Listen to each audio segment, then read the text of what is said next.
వేదిక మీద ఉన్నటువంటి పెద్దలు అందరి పేరు పేరున అందరికీ ధన్యవాదాలు.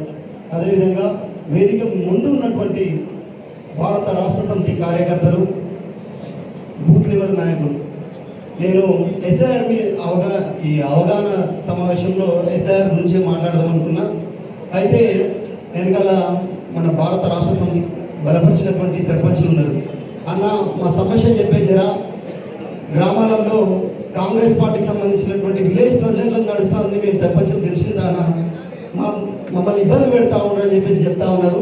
ఈ సర్పంచ్లు అందరి తరపున చెప్తా ఉన్నా, అన్న ఒక్క సంవత్సరం ఓపిక పడితే కార్యకర్తలు కూడా చెప్తా ఉన్నా, మీ అందరికీ తెలుసు నా మీద కూడా రౌడీ షీట్ ఓపెన్ చేసిండ్రు, 6-7 కేసులు పెట్టిన అక్కడ కూర్చున్నాడు రాజు నాయక్, మొన్ననే రిలీజ్ అయ్యి జైలు నుంచి విపరీతంగా ఇబ్బంది పెడతా ఉన్నారు కార్యకర్తలు. మేడం మీరు ఇదంతా దృష్టిలో పెట్టుకోవాలి.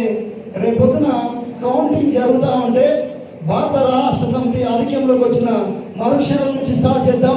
కొడంగల్ నియోజకవర్గంలో కాంగ్రెస్ పార్టీ కండువ కప్పుకోవడానికి భయపడాలి కాంగ్రెస్ కార్యకర్తలు అని చెప్పేసి తెలియజేస్తామని. అదేవిధంగా కొంతమంది రేవంత్ రెడ్డి ముఖ్యమంత్రి ఉన్నాడు, ఏం చేస్తాడు అని చెప్పేసి అంటున్నాడు. బుగ్గని నన్నే ఏం చేయలేకపోయాడు, మన ఏం చేస్తాడు. కాబట్టి భారత రాష్ట్ర సమితి కార్యకర్తలారా మనోధైర్యం కోల్పోకండి. గ్రామాల్లో ఖచ్చితంగా మీకు చిన్న ఉదాహరణ చెప్తా. లగచర్లలో ఒక వార్డు స్వాతంత్రం వచ్చినప్పటి నుంచి ఇప్పటి వరకు గెలవలే. అట్లాంటి వార్డులో ఒక కుటుంబానికి కాంగ్రెస్ పార్టీ నాయకుడు ఇంట్లో 50 ఓట్లు ఉంటాయి దాదాపుగా.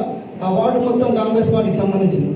అట్లాంటి వార్డులో భారత రాష్ట్ర సమితికి సంబంధించిన అబ్బాయిని మనం నిలబెట్టి ఆ వార్డులో వాళ్ళకి హైదరాబాద్లో ఓట్లు ఉన్నాయి, ఇక్కడ ఓట్లు ఉన్నాయి. మేము ఆ ఓట్లను పట్టుకొని వీళ్ళు అక్కడ నుంచి వచ్చి ఇక్కడ వేస్తున్నారు అని చెప్పేసి ఒక లిస్టు రెడీ చేసి ఎవరెవరు వచ్చి దొంగోట్లు వేస్తున్నారో ఆలోచించుకొని లిస్ట్ రెడీ చేసి ఆఫీసర్ దగ్గరికి వెళ్ళి మాట్లాడడం జరిగింది. ఆ కుటుంబానికి సంబంధించిన అనేక మందిని ఓట్లు లేకుండా అడుకోవడం జరిగింది. ఈ రోజు ఆ వార్డులో భారత రాష్ట్ర సమితి అభ్యర్థి వార్డు మెంబర్గా గెలవడం జరిగింది. లగచర్రావు ఉప సర్పంచ్గా ఉన్నాడు. మనం కూడా రేపొద్దున మహారాష్ట్రలో కానీ హైదరాబాద్లో కానీ అదేవిధంగా కర్ణాటకలో ఉండే కొన్ని ప్రాంతాల్లో కూడా కాంగ్రెస్ పార్టీకి సంబంధించినటువంటి వ్యక్తులకు ఓట్లు ఉన్నాయి. కాబట్టి వాళ్ళందరూ లిస్ట్ మనం పట్టుకోవాలి. బూత్ లెవెల్లోనే వాళ్ళకి డబల్ ఓట్లు ఎవరైతే ఉన్నాయో వాళ్ళని మనం బయటికి తీసుకెళ్ళాలి. అదేవిధంగా మన పార్టీకి సంబంధించినటువంటి వాళ్ళ ఓట్లు పోయేటటువంటి పరిస్థితిని వాళ్ళు ఏర్పాటు చేస్తారు. కాబట్టి పోకుండా మన ఓట్లను మనమే కాపాడుకోవాల్సినటువంటి అవసరం ఉన్నది.